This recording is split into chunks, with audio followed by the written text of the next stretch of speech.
Ayan guys, nandito na kami. Nasipulit ko. Nandito na kami. Paano? Ganda ng complex nila. Nakabili kami ng mga baby clothes.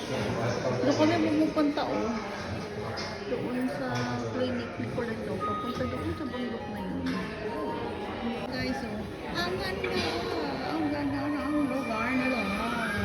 Siya na Ulit. Parang ito, 132 daw ang ganda ng lightning nila. Ayan. Ewan ko kung paano ba yan. Yun na kami nakapunta sa shower na yan. Shower. Ganda ng mga flowers.